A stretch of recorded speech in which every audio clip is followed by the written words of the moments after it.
Well, hey guys, thanks for checking out Next Level Carpentry, where I'm excited to tell you that I finally have a good answer to a question that I get asked an awful lot on the channel. Every time I do a video that features a close-up of cutting action with the table saw, somebody will ask me a question about this zero clearance insert throat plate that I have here with interchangeable inserts. They're swapped out just as quick as that, so that anytime I change a blade, a setup, a dado blade, or cut at an angle, I've got a true zero clearance insert working for me in the table saw. And the way I've answered those questions over the years when they come in after a video is that unfortunately the throat plate that I originally bought for this table saw a couple decades ago is no longer being manufactured. And I'm sure there's a lot of reasons for that, but I think the main one is when saw manufacturers started changing the design of the throat opening there. This is a 1982 Rockwell Delta Unisaw, and back in the day Rockwell was kind of the trendsetter, and this opening here, it's 3 3/4 wide and it's 13 3/8 inches long, give or take, and with rounded ends, and that was kind of the standard. Anytime somebody came out with a new saw design, they kind of adapted to the Rockwell Delta opening and then made their table saw around that. But with the advent of left tilt saws, riving knives, saw stop, etc., everybody seems to think that they can make a better design or shape for that. So I'm pretty sure that's why the original manufacturer quit producing them. Here's a little picture of the one that I have that I started out with. That one's made by Wood Dynamics. I checked into the patent number, and I believe that the owner is deceased some years ago. And because the throat plate itself doesn't adapt universally to a riving knife, I think nobody has picked up on manufacturing these. And in fact, this one with this beautiful orange anodized finish was made by my friend Greg at Greg's Garage. And that was an attempt by us to have these throat plates manufactured to make available for sale to viewers that ask the question, hey, where do I get one of those? But there's a lot involved in manufacturing those and getting them set up to sell, and there's liability issues on and on. And to make an insert that's specific to every new saw brand or model, every significant model that comes out is just beyond what I or he wanted to do. So I just kind of dropped it. But it recently occurred to me that while this throat plate is manufactured out of billet aluminum, CNC machined, it's a beautiful piece. It's got a nice heft to it and all that, but it's just kind of too involved to set up and manufacture these for a dwindling market, because every new table saw, this won't fit. So it occurred to me that, hey, why don't I just answer the viewer question by showing how to make one that looks and functions exactly like this, but rather than being machined out of aluminum with milling equipment in a machine shop, why not just come up with a way to make it out of materials in a sequence and with tools that are available to anybody, well, just about anybody that's able to do woodwork in their shop. And so rather than make it out of wood or particle board or something, I decided to make it out of this HDPE plastic. I bought a sheet of this orange stuff here in the spirit of class that Greg's Garage puts into everything he makes. And I kind of jumped into my video production schedule to do this, put some other projects aside, ones that are in the works, because a zero clearance insert is such a great feature for a table saw, for any kind of project. And making these is actually a lot simpler than it looks by using mostly conventional woodworking tools and techniques, with the main exception being a special dovetail bit that's used to cut the slots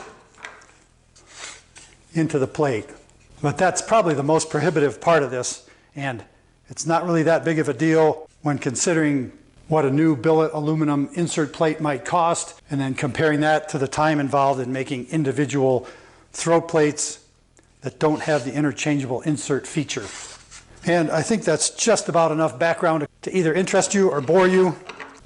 So I'm going to get into it. And if you're bored, thanks for watching the intro to this video.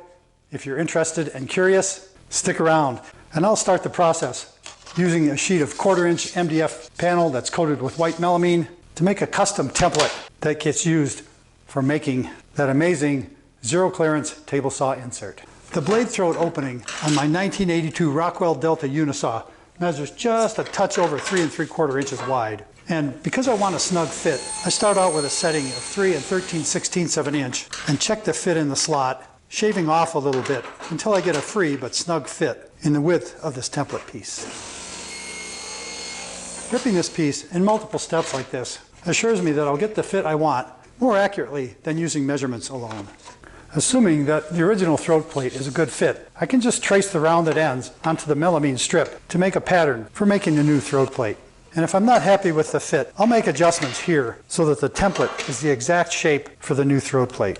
As you can see, this aluminum plate was made a little smaller for a more universal fit, and my template stock is just a little bit wider. So I drop in a thin ruler to act as a shim or a spacer to center up the rounded ends on the template piece that's just a skosh wider. And dialing in an accurate fit like this means that I don't have to add space adjustment screws on the edges of the plate to get a good fit. And the same process applies even if you're working with the original die-cast or plastic insert for your table saw. In either case, the goal is to trace the outline as accurately as possible for the best fit possible for the throat plate in the throat plate opening. Next, use the tools, method, and sequence you prefer for trimming the ends of the pattern to the rounded pencil lines you wish to. An easy method is to make multiple angle cuts on a miter saw to rough shape the curve and then finish it off with a drum sander on a drill press. But you can also use a jigsaw or a bandsaw for the rough cutting and finish up with a belt or disc sander, depending on what you have at your disposal. You might even choose to use a best block for demanding sanding to put the final touches on the curves on the end of your template, to dial in that curve for an oh-so-perfect fit. Because the top of the blade is less than 1/4 inch below the surface of the table saw's top, I like to remove the blade to check the fit. And that right there is a beautiful fit of the template in the opening.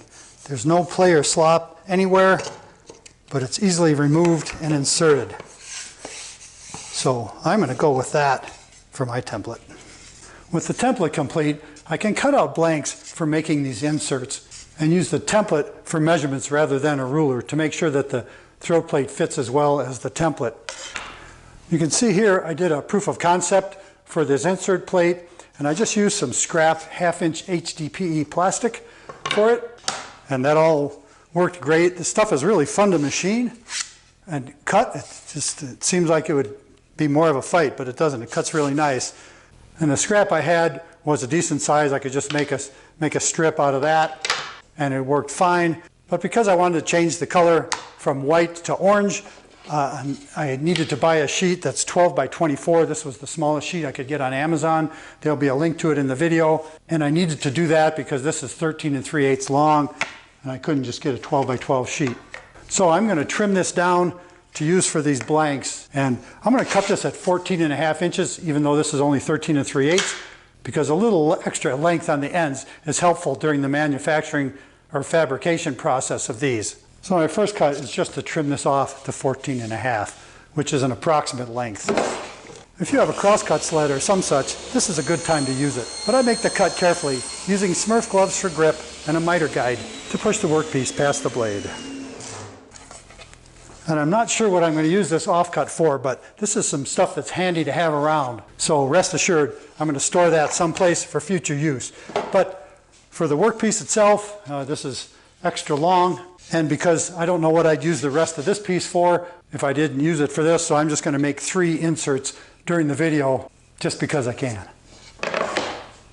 Because I want to trim factory edges off this piece as I make the 3 individual blanks. I lay out the exact width of the template on the end of the piece to show how much margin I have, and then set the blade for that margin on the first piece.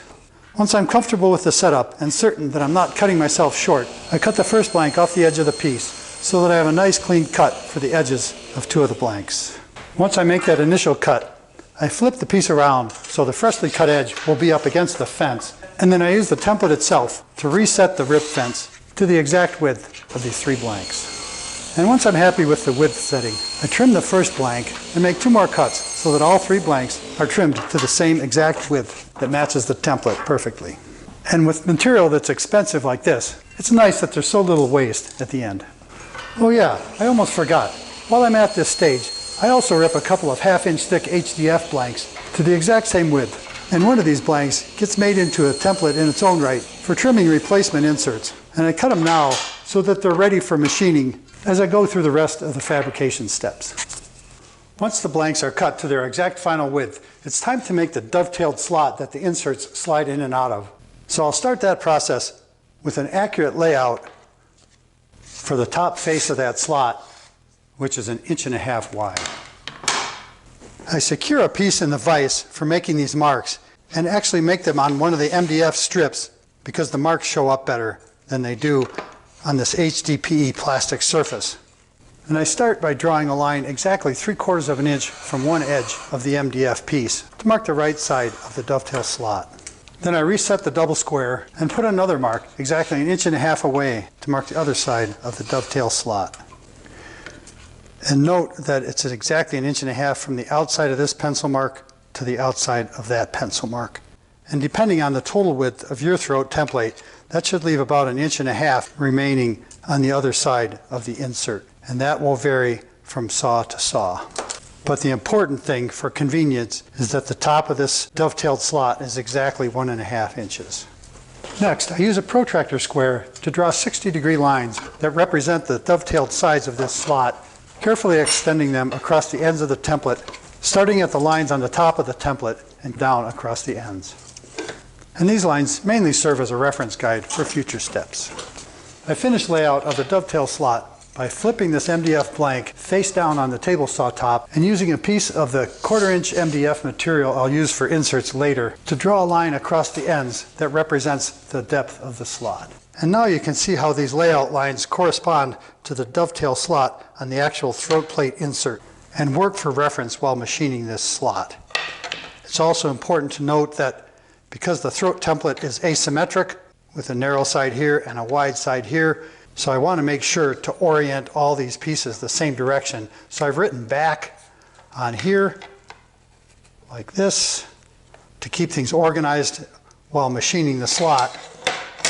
And I put the same notation on the underside just to keep things organized during the slot milling process so I don't get something mixed up and run it through the wrong direction and screw up the location or the width of the slot. And I'll be using this piece as a pattern for all the cuts, just to keep things organized for consistency in the milling process. To make this next step quicker and cleaner, I switched from a thin curve crosscut blade to a full 1/8 inch curve rip blade with a flat top grind. And that quick change makes this step a little more efficient, but it's not necessary. And you can certainly swap out to a dado blade and make this step a little faster still. Now I'll use the layout marks on the end of the dovetail slot pattern to set the blade height for roughing out this dovetailed groove. I intentionally set the blade height below the finished depth of the dovetail slot because I want to use the dovetail cutter itself to finish the bottom of the slot, because the cutting action of that bit will leave a flatter, smoother, cleaner surface on the bottom of the slot than I can get with this blade or a dado blade. As I prepare to start roughing out the dovetail slots, I make sure to orient all my workpieces the same direction so that I can make successive cuts on all the pieces and get consistent results. And once everything's in order, I use the layout marks on the pattern again, but this time it's to set the rip fence for cutting the first of a succession of grooves to hog out the bulk of the material from the slot. Notice that I set the fence just a little bit shy of the finished dovetail slot for the same reason I did that on the depth, and that's so that the dovetail cutter itself defines the final edge of the slot. And once everything's dialed in and I'm comfortable with the setup, I run the first slot on the first piece to make sure I'm not overlooking anything obvious and important. And that's going to do the trick, so I can proceed in cutting the first slot in the rest of the blanks. As you'd expect, I keep steady pressure down and in towards the fence so that the workpiece doesn't shift and the slot width and location is consistent. And that is exactly what I'm looking for. And even though I take 10.5 passes to make that slot, it goes really quick. So it's a slick way of removing the bulk of material from the slot.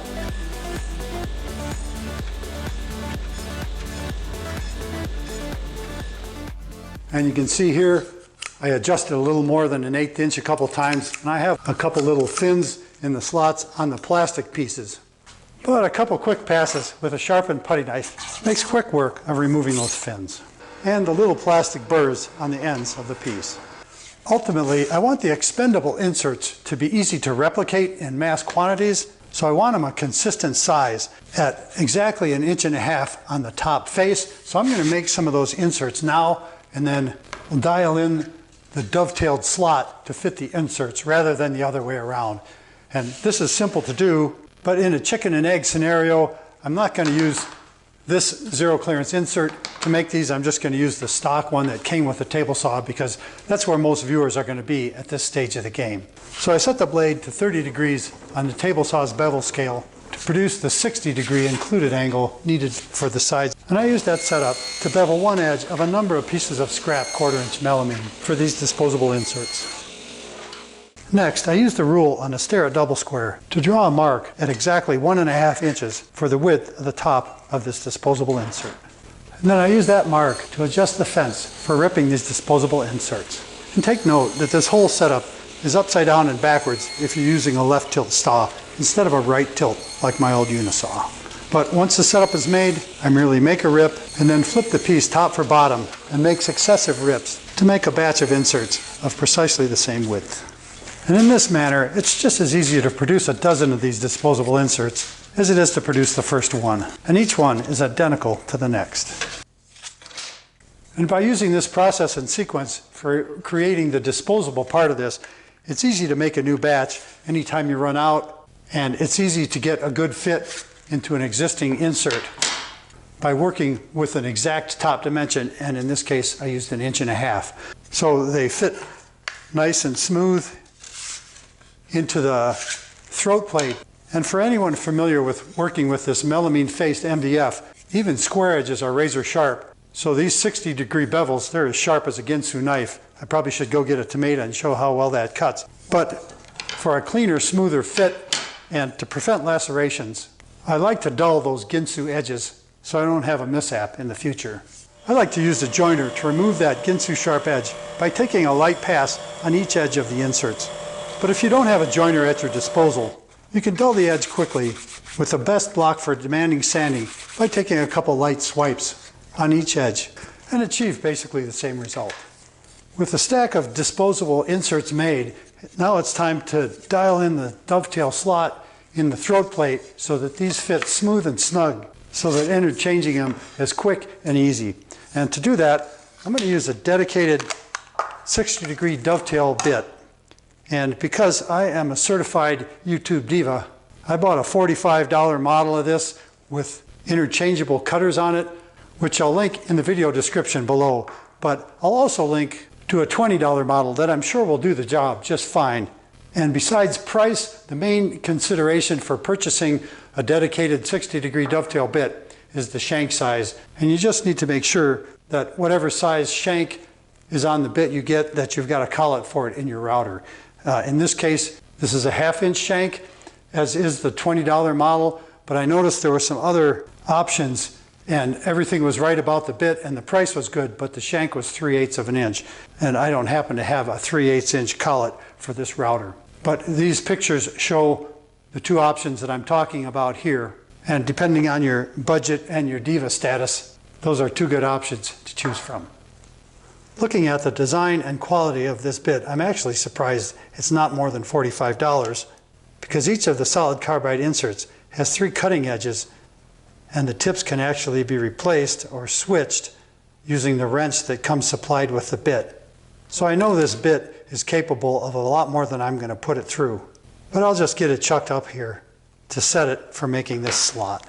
And I gotta admit, I'm pretty spoiled by the features of my MLCS PowerLift Pro router lift, because it makes bit swaps quick and easy and height settings fast and precise. But other than convenience, I'm not doing anything here that you can't accomplish with whatever router lift you have at your disposal.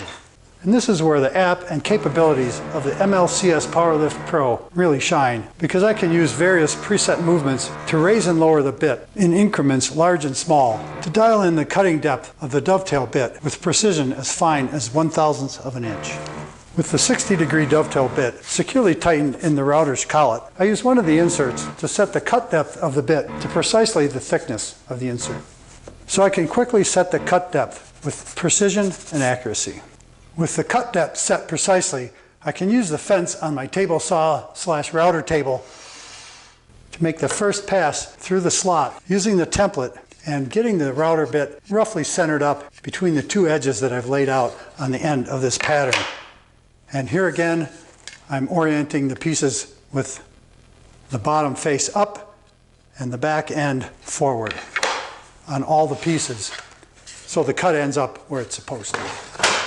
Because the design and function of router tables varies greatly, I'll just demonstrate how I do it with my setup, and you can adapt accordingly. But the main point of this step is to align the fence so that the router bit cuts roughly down the center of the slot that was roughed out earlier. Because the width of these dovetailed slots needs to be accurate and consistent so that the disposable inserts slide in and out of the throat plate easily, I use a parallel backup fence so that the workpiece doesn't wander as the cut's being made. And to set that up, I just use the MDF blanks here to position this auxiliary fence and clamp it into place so that the workpiece slides snugly but freely between the two fences while I'm making this pass. And here again, just do whatever's necessary with your router table setup so that the workpiece doesn't wander while this critical cut is being made. Once I'm happy with this dual fence setup, I fire up the router at a medium speed and make the first pass on the dovetail slot pattern. The first pass is quick and smooth, but I inspect the cut and triple check the depth setting just to make sure everything looks right before I commit to making this pass on the rest of the pieces. And everything looks just as it should, so I make that initial cut on the rest of the workpieces. Routing this HDPE plastic with a sharp dovetail bit leaves rather bizarre looking shavings attached to the workpiece, but they're easily cleaned up using a sharp putty knife as a scraper to remove them. And you can see the clean machined surface that bit leaves behind with that first pass. Once that initial pass is made on all of the blanks, I want to define the width of the dovetail slot on the narrow side of the throat plate. And I want to leave exactly 3/4 of an inch from the edge of the throat plate to the edge of that slot. And because I just used an arbitrary setting for making that initial pass, I use a caliper to measure from the edge of the initial cut to the layout line on the 3/4 inch side of the insert plate. And in this case, it's just a touch over 3/8 of an inch. So I'll cut a piece exactly 3/8 of an inch wide off the end of an HDF scrap and use it as a spacer to move the fence over exactly that amount. Once that adjustment's made, I fire up the router and begin the cut and double check the way the cut looks on my layout lines and with a final measurement before committing to making a full pass on the sample piece. And as you can see, everything looks copacetic with this double check. So I run the full pass on this first piece with confidence. And I'll make a special note that this is when the feed direction of each piece is most important because the dovetail slot is not centered in these throat plate inserts. And that is exactly what this piece should look like after this step in the milling process. As you'd expect, making the setup is the hard part, and running this pass on the rest of the workpieces is a piece of cake. Just like that. The routing process leaves a small burr of HDPE plastic along this side of the dovetail slot, but it's easily removed using a sharpened putty knife as a deburring tool to clean it up before proceeding to the next step. And that leaves the final measurement showing a little less than 3/4 of an inch on the plastic pieces, but the location of the dovetail bevel is in precisely the same place as it is on the HDF pattern, and its measurement of exactly 3/4 of an inch. The next step is pretty obvious in that I want to route the dovetail bevel on the other side of this slot. So I just measure from the edge of the throat plate on the pattern to the tip of the dovetail bevel. And it looks like a little less than 1 7/16 inches. So I cut a piece to that width, which is just a little bit wider than it needs to be, and use it as a spacer between the rib fence and the point of the 60-degree cutter on the router bit. Once I set the space between the router bit and the fence, I use the pattern blanks to position the parallel fence and start the cut on one end of the HDF pattern blank so I can check the fit of the pre-made disposable inserts. I make sure to check the fit with a couple of the inserts, and although the fit is just a little bit on the tight side, I call it perfect and run the full pass on the dovetail slot pattern piece and check the fit again before committing to the rest of the pieces and the actual throat plates themselves. And the fit starts out great, but it's a little snug overall, at least on this HDF piece. But that's okay, because I can always embiggen the slot just a little bit for a smooth fit if necessary. So I'll proceed to make this second pass on all the pieces and make a final adjustment if necessary on the HDPE pieces. And if anyone accuses me of overemphasizing this little point, I'll accept that criticism with pride, because this is the type of fit you want for the disposable inserts in the throat plates. And with tolerances this tight, using regular shop equipment, Sneaking up on the final fit is the best way I know to get this end result. And I'll explain that on this insert, I ran a second pass with slightly less pressure against the fence, and that makes the difference between this fit and this fit. And this one, I ran a second pass backwards, pushing against the parallel fence, and just a thousandth of an inch or two made the difference between a fit that it's just a little too loose and one that's just perfect. And on the HDF patterns, I was able to achieve this fit by switching pressure from one fence to the other. So just the difference in material between HDF and HDPE means a difference in the technique to achieve that fit. And I'll demonstrate it on this last HDPE insert, where I make the first pass with firm pressure against the fence and then repeat it going the same direction and just slightly less pressure against the fence. And I think you'll be able to see the difference in the fit of the disposable insert in between. So let me show you what that looks like.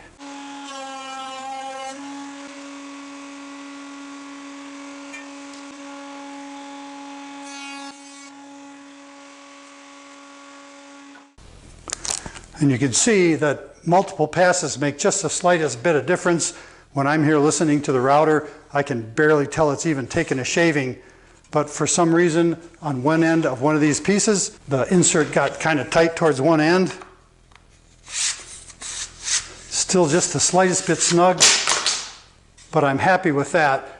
And this whole segment is to show you how critical setting the width of that slot is on the second pass on the second side when you're doing that dovetail. So I encourage you to sneak up on it so that you get the fit you want out of the pre-made inserts.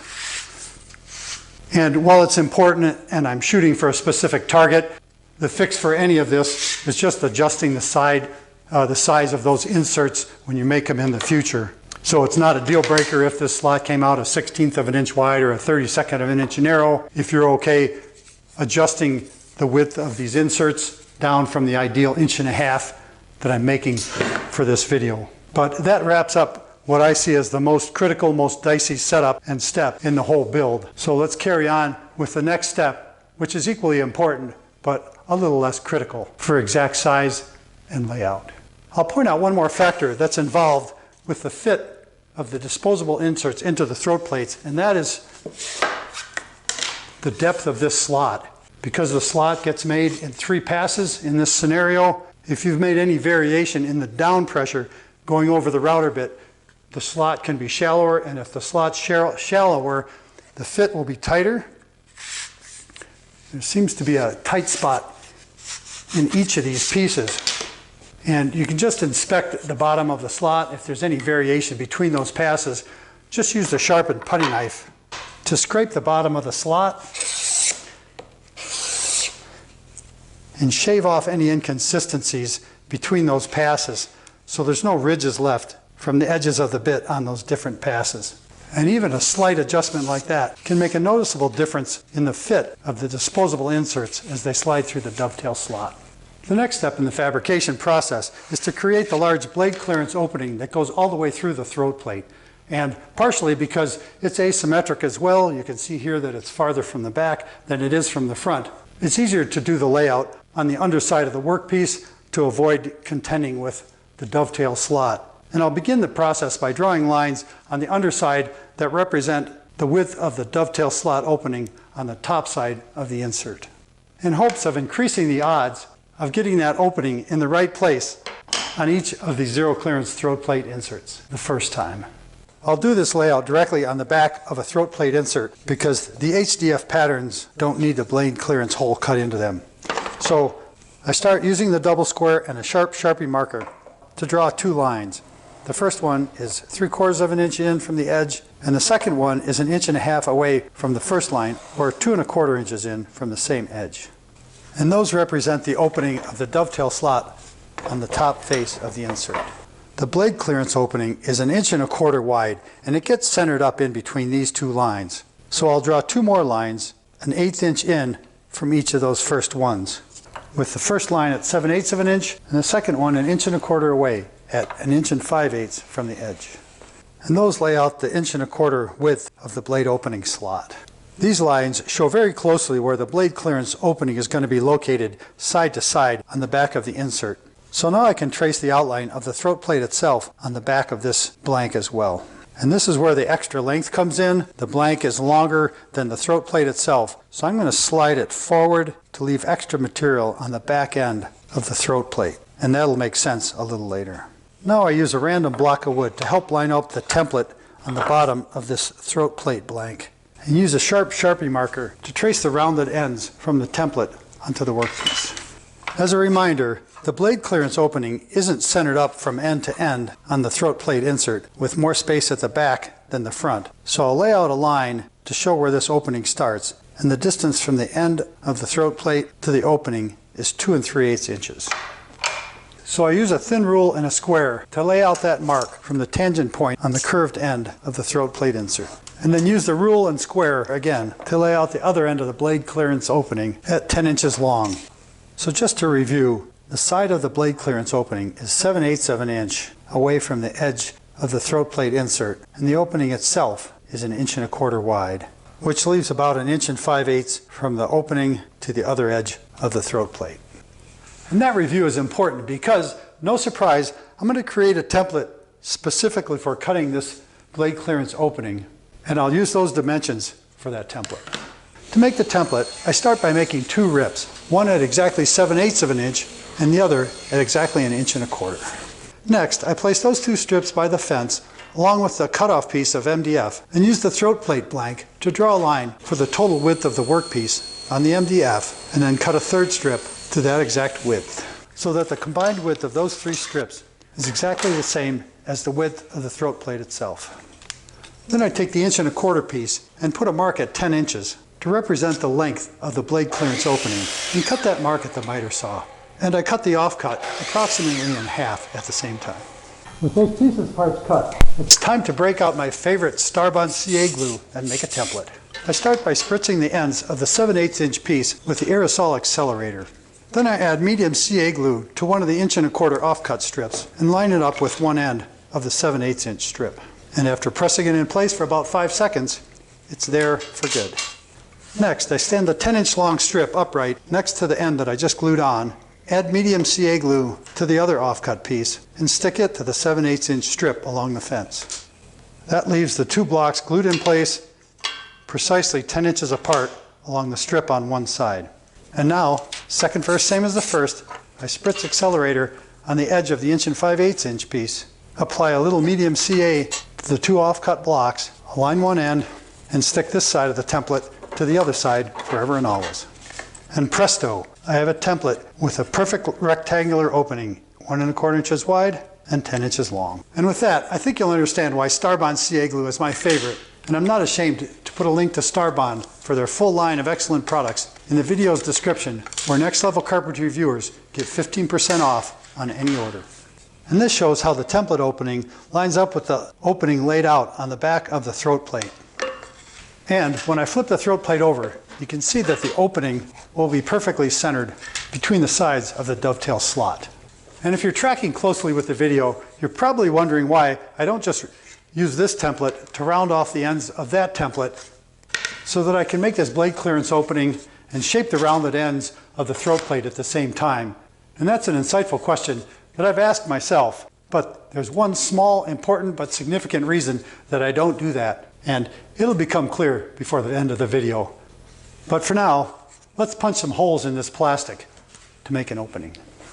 And my Powermatic electronic variable speed drill press from my friends at ACME Tools is the best hole puncher I own, so that's what I'm going to use to start this hole.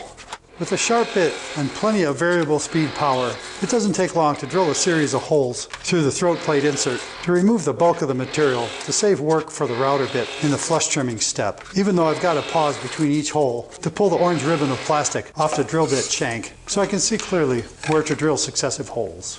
I've got a small 3/8 inch diameter flush trim bit chucked into the PowerLift Pro router lift, and I use the app to raise it up to the right height for cleaning up this blade clearance opening to its final size, with the pilot bearing riding on the template and the router bit shearing away plastic that protrudes into the opening. And I'm constantly amazed at how well this HDPE plastic machines with common router bits designed for working with wood. Now that that template has done its work, I'll remove it from the workpiece and tackle the next tricky but important step, which is to drill for a tip prevention pin at the tangent point of the back of the throat plate. And this is why I didn't want to round off the workpiece yet. So I'll take this over to the miter saw and cut a bit of the excess material off the end of the workpiece to use as a drilling guide for this step. And I'll point out that the length of the offcut isn't critical, and 1 inch or so long seems to be ideal, so I'll lop about that much off the end of the piece, being careful not to cut the throat plate itself short. And this is what the tip prevention pin in my prototype looks like. It's 3/16 of an inch in diameter, and it's drilled into the tangent point of the arc on the end of the throat plate. And the trickiest part is that it's centered up in the thin part of the throat plate underneath the dovetail slot. So, needless to say, the hole for the pin needs to be drilled accurately, and I only get one chance to do it. And that's where the drilling guide comes into play. In case you're wondering why that tip prevention pin is important, you can see the negative effect of not having one on this aluminum throat plate, because the throat plate can actually pop out of place if pressure is put down on the front of the throat plate during a cut. And that can be a little bit dangerous. And with that tip prevention pin in place, the insert still slides into position, but pressure on the front of it just makes it wiggle, but it won't pop out of place. And that's one of the challenges of manufacturing these out of aluminum, is to get a pin located in the back end of the plate. And not having that pin is clearly a liability that would need to be addressed, and was one more reason why this project of producing these plates for sale died on the vine. And not to put too fine a point on it, but you can see that the tip prevention pin in the stock throat plate, and that was just die cast into the part when it was made. So it was less of a challenge to have that feature on this throat plate than it is on this one. So that begs the question, how to drill that little hole accurately and predictably into the workpiece with successful and predictable results. And as you might have guessed, I'm going to show you. I'll start by doing a little layout work, and I'll start the layout work by removing a few of these marks for clarity. And in case you don't know, indelible Sharpie marks come right off HDPE plastic using a little lacquer thinner on a paper towel. As I mentioned, the pin will be centered up on the tangent point on the end of the piece, so I'll start by drawing a center line for reference. And an orientation marks just helps keep everything in line. Next, I'll tip up the drilling guide piece and transfer that center mark onto the end, like so. And finally, I'll eyeball the center of the web and draw a line to use as a guide. I'll use a brad point bit for this for greater hole placement accuracy. So I chuck it into this keyless lambrick chuck on the Powermatic drill press and position the point on the crosshairs on the drilling guide and lock the quill into place in the down position. Now I can swing the mag fence into position and lock it into place to hold this little drill guide perpendicular for drilling an accurate hole. Once everything's in position, I use a magnetic stop for reference. And I can tell you, if you've never used a mag fence with its incredible accuracy and amazing capability, you're in for a treat seeing how this works, and in for a bigger treat if you decide to get one. And once everything's in place, I fire up the drill press using that same 850 RPM setting and carefully drill a 3/16 hole down through this drill guide block. As I've explained, there's not a whole lot of room for error here. And even with the drilling guide, it's tricky to drill the hole, and trying to capture it on video adds one more layer of difficulty. But here goes. I start by centering the tip of the brad point bit on the center line in the web on the end of the throat plate, and use the drilling guide mainly for alignment of the bit to keep it running straight down the center line and centered up in the 1/4 inch web. Luckily, I only need to go about a 1/2 inch deep, so it doesn't take long to drill this dicey little hole successfully. Although even with all that care, it did come out ever so slightly closer to the top of the web than the bottom. But the result is still acceptable because the pin will be held firmly in place in that little hole. The pin should be made out of non-ferrous metal, and so I don't have the right size copper or aluminum on hand. I'll make this one from a piece of 3/16 inch brass rod. I start by rounding the end on the bench grinder and buffing it smooth using the wire wheel before marking it to length and cutting it off with a hacksaw. I'm going to jump in here with an outtake and talk about some of the realities of video production while making parts like this. You just saw me drill the little hole for the pin in one of these inserts. I've gone through a bunch of other steps and shot a bunch of extra video since then, but a couple things happened, and one is that I'm not really happy with the way that hole came out when I drilled for that pin. I was drilling with the square end on the piece, and the hole is viable, everything's going to be fine. But there was other complications that followed afterwards, and one was that I forgot to turn the camera on when I was cutting the ends of one of these pieces. So I cut the end of another piece on the bandsaw to fill in that section of the build sequence, but I jumped ahead of myself and I cut the end off before I drilled in the hole. And I went to great length of showing how to drill the hole while the end of this is still square, but lo and behold, on the other insert, the end is already rounded. You've seen me work on this, flush trimming it, etc. And if you're observant, I'm working with a piece with a hole in it in one shot, and the next time I'm flush trimming the end, and this piece doesn't have a hole in it. But that brings me to this whole outtake, because now I'm faced with the prospect of drilling the hole for the anti-tip pin in a piece that's already rounded. So I kind of painted myself into a video production and a fabrication corner, but I'm happy to say that I can totally get around it, and that might influence the way I make these in the future, because maybe it's not so necessary to drill that hole with the end still square. Maybe it is, maybe it isn't, but I'll show you how I patched up both the video and the throat plate insert by drilling that hole now. So here's what I got. And maybe I should just call this segment the tale of two throat plates, because this is the one I drilled initially.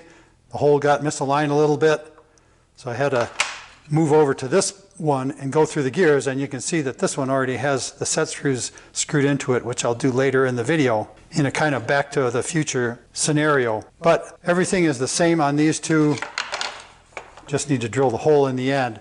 So I've marked the center of this in the same fashion as before, and I put a center line on the end here. And the main difference is that this end is now curved instead of just being square, but that's where the hole goes.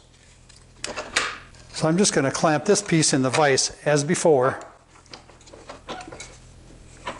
and go about drilling that hole. And because I have the opportunity for a redo here, I took the scrap off this second piece and re-drilled the hole through it on the drill press, and the alignment is ever so slightly different. This is the first one where it's a little closer to this face, so I was a little more careful drilling that hole. And I hope that that means that I get the final hole drilled more centered up in the piece itself. But because this is a scrap of that piece, everything lines up here and allows me to get that hole started even though the end of this piece is no longer square. And that's the most beneficial part of this whole redo segment. This is still tricky to do, and it's not any easier getting the lighting and the camera angle right, but hopefully this will go a little bit better, even though if it doesn't, I hope to show it's possible to drill this hole if you forget, like I do, and round the end before drilling it. I'm still shooting for that 1/2 inch depth, and can see by checking it that I need to go just a little bit deeper in a second attempt. And I'm going to go with that. Now let's see how I did this time for getting the hole centered up in that 1/4 inch thin web of plastic. Oh yeah, look at that. Sweet! And that brings up yet another reality of producing video on a project like this, because the prospect of re-editing the video from the beginning to show me doing it right the second time is actually more difficult than starting the whole video over from scratch, and I'm not going to do that. But the good news is you get to learn from my challenges, and in hindsight, if I had it to do all over again, I'd drill the hole at this stage because it's just as easy and kind of fits better with the overall workflow of making these parts. So now I'm going to jump in back at the end of the video where you'll see me working with this part in hand as I finish up the build. With that little detail out of the way, I can remark the throat plate insert for length using the template as a guide and rough out the curves on the bandsaw to prep it for flush trimming to final shape. At some point, I need to lay out, drill, and tap 4 holes for leveling screws in the throat plates, and this is as good a time as any. So I'll start with the layout process, and for whatever reason, the holes are 2.5 inches from the back and 2 3/8 inches from the front end of the throat plate, but they're all 3/8 of an inch in from the edges. So I'll go ahead and do that layout on the pattern. So the locations are set after the ends of the throat plate are flush trimmed. If my one job was to manufacture these throat plates, I may well choose a different time in the build sequence to take care of this step with a Kaizen mindset, but this will work just fine. While I'm at it, I'll draw the blade clearance opening on the underside of this template piece as a safety measure for alignment and orientation as I go through these final steps. And if you recall, for whatever reason, blade clearance opening starts at 2 3/8 inches off the back end of the template, so it doesn't line up with the screw holes at 2 1/2 inches. With that detail taken care of, it's back over to the rip fence, where I add spec tape to the back of the blank, carefully align the template to the blank, and stick it in place for flush trimming. Before I get to the most fun part, which is flush trimming the throat plate insert to the template, I'd better do the least fun part, which is stopping for a minute to ask you to consider subscribing to Next Level Carpentry if you haven't already. And if you like in-depth, detailed videos like this, go ahead and smash that thumbs up button or flush trim it or hit it with whatever you have on hand. Because the more thumbs up a channel has, the better it does. And that's kind of a win-win deal. And the other part of pausing here in the video is to remind you to follow links in the video's description where you'll find the tools and materials that you see and use here, along with a link to Spring where you can get t-shirts like this. And there's a few silly signs around the shop, etc. And I'll put a link to MLCS and their PowerLift Pro router lift. Even though I don't have an affiliate relationship with them, it's still a great machine, and I think you've probably seen how handy it is on a project like this where there's numerous different settings to go through. So there's that. There's a link to ACME tools where I got that hole punch and drill press over there. And as always, there's a link to the Starbond glue products I like so much where you can get 15% off with a special offer code there. And I think I'm about through, with one exception that I want to give a shout out to all the patrons of Next Level Carpentry on Patreon, where your consistent support really helps justify the time I spend making in-depth videos like this that are watched for free on YouTube. So thanks all you guys, new and old, for your support and encouragement. And I think that's about enough of that. So let me get back into it, fire up that router, and flush trim this throat plate. This project, like many others, in that when a main event, like flush trimming these ends, finally arrives, it's kind of anticlimactic because of all the careful preparation and homework done getting to this point. But it's still gratifying to watch that little flush trim bit shave away a pile of carrot orange shavings as it trims off a strong 1/16 of an inch of plastic from the rounded ends of the throat plate. So it's still gratifying as a rewarding step in the build.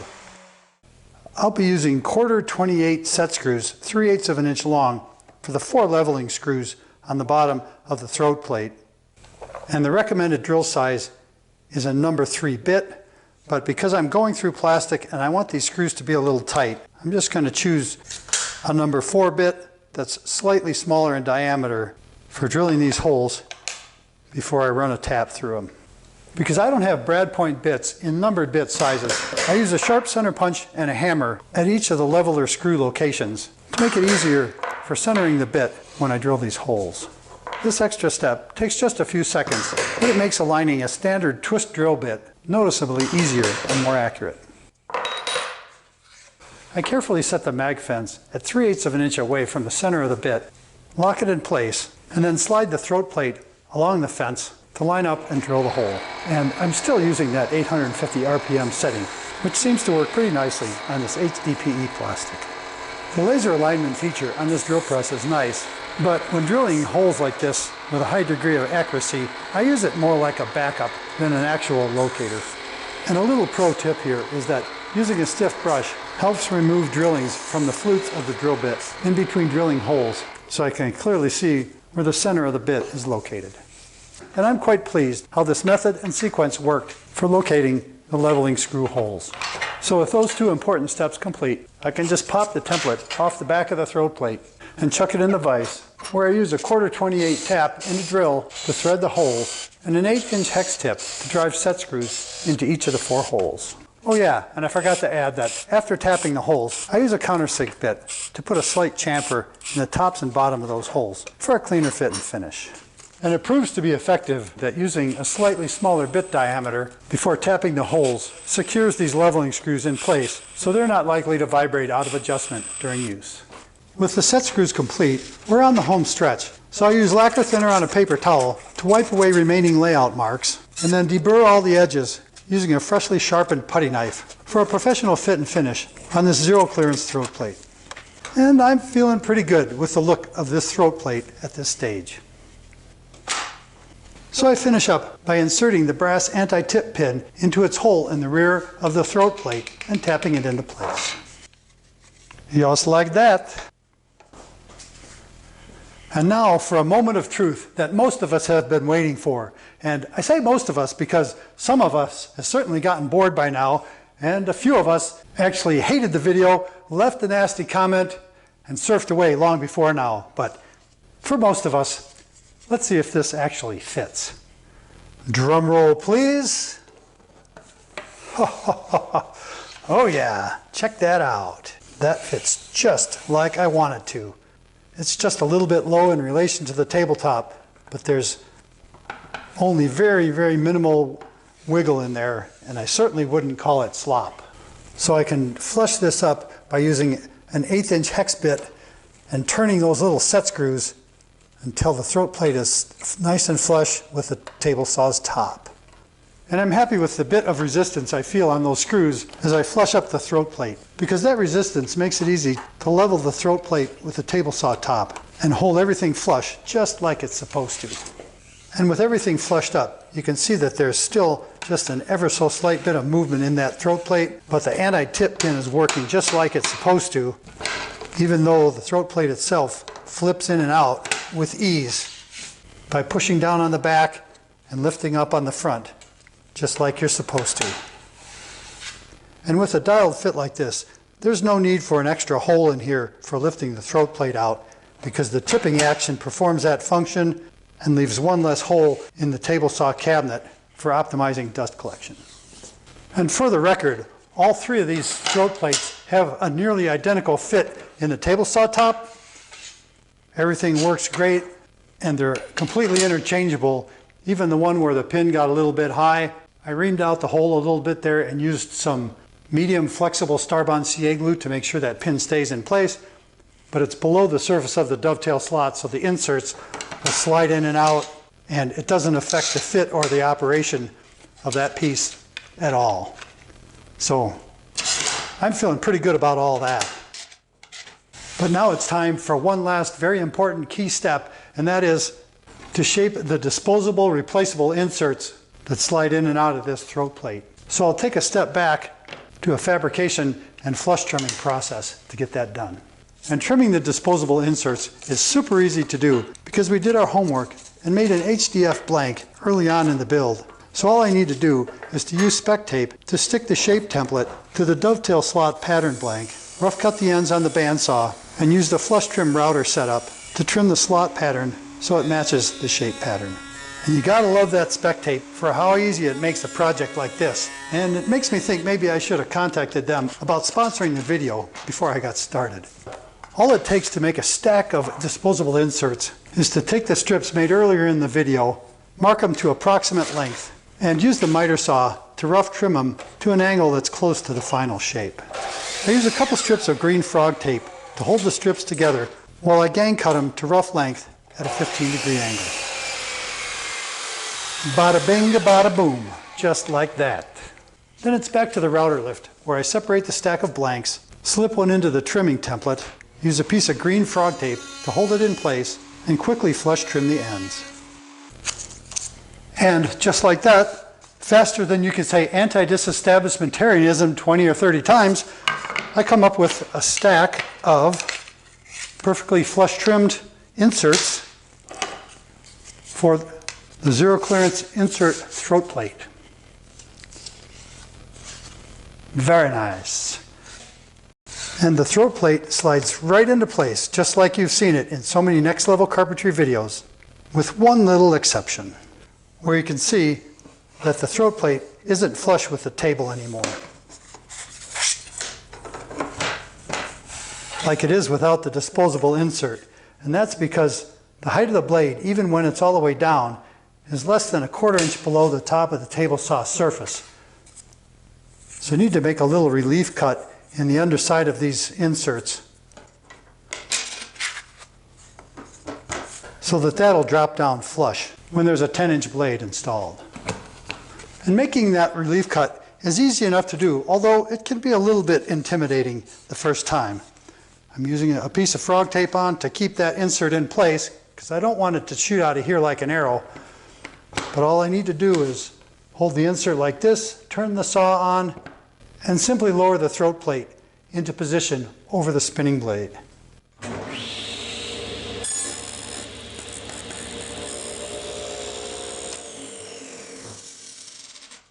Just like that.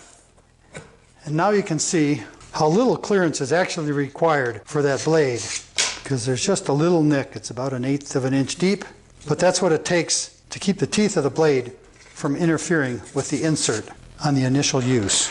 In the past, I've actually set up a separate routing operation to use a router bit to make a little depression in the underside of these inserts, and that could be done by drilling a hole in this template and then using a setup with a router table and a fence to plow that little groove in there if you're nervous doing it the way I just showed you. But my preferred choice is to use the in situ method that I just showed of using the actual blade to make that relief cut. So it's up to you and your comfort level, but it's a pretty simple thing either way. And as long as I use a full curved blade to make that relief cut, it's set up for everything. And because dado blades are smaller diameter, it's not necessary, because I would be a little spooked to drop this down if I was making a slot for a 3/4 inch dado blade, because there would be a lot more of that force trying to kick the disposable insert out of the throat plate. So there's enough about that.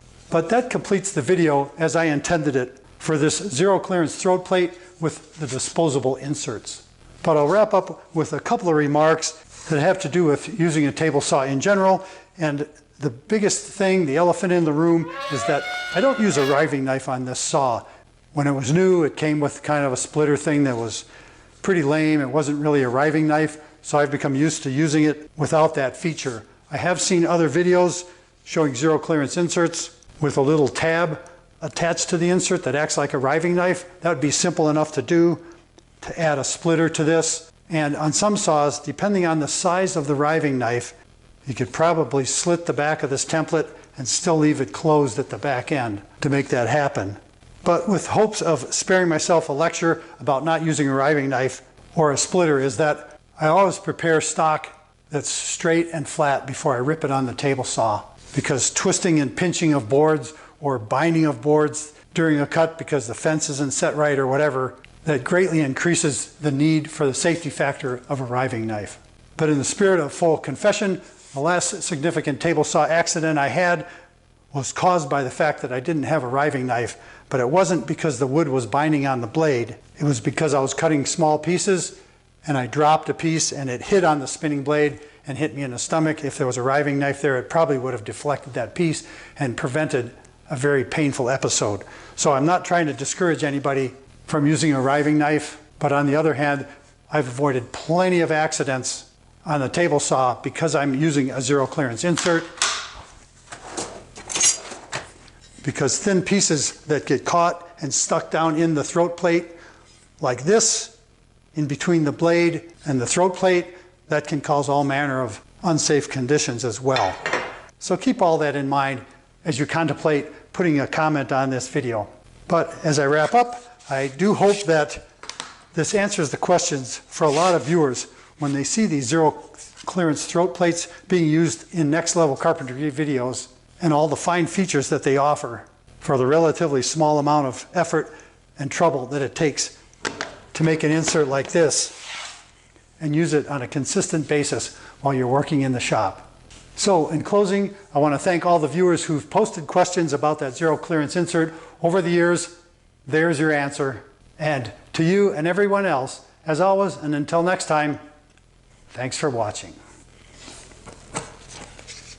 Well, hey, since you're still hanging out here at the end of this video, I'll assume that you're interested enough in this zero clearance insert to see what I have to say about it here after everyone but you left the video. So I just want to show you quickly how I use these inserts for the first time. And although I make the little clearance slot in the throat plate with the saw running, when I bring the blade up through the insert, I slide the rip fence over to cover the throat plate about at the edge of the disposable insert. And that way, the underside of the rib fence prevents the throat plate from floating up as the blade is raised, which prevents the fracas that would happen if the blade lifted the insert clear out of the table and shot it back. And this whole arrangement is even more important when you're using a dado blade, because the force of that wide blade coming up through the insert is a lot greater and would certainly lift the throat plate out of its socket. But this is what this looks like on the initial cut through of an 1/8 inch kerf flat top grind rip blade in this saw.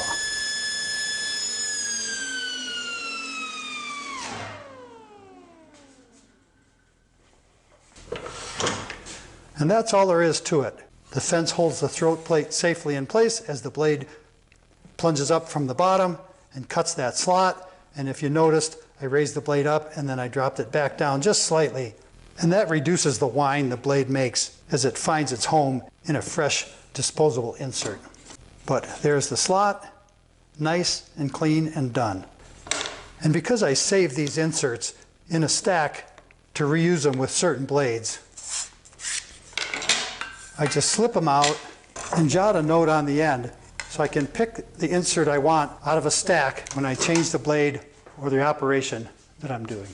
And for an idea of the assortment I keep on hand, you can see this stack of inserts for my old Wood Dynamics insert. There's an 1/8 inch there, 1/4 inch dado, 5/8 inch dado, 10-degree bevel, a Think Erf, which is opposed to a Folk Erf, 3/4 dado, a super thin blade, 11/16 dado, etc., etc. And now all these will get replaced with this type of insert as I build a new selection of those going forward with the new HDPE plastic throat plates that I built for this video. And with that, I'll wrap this up for good.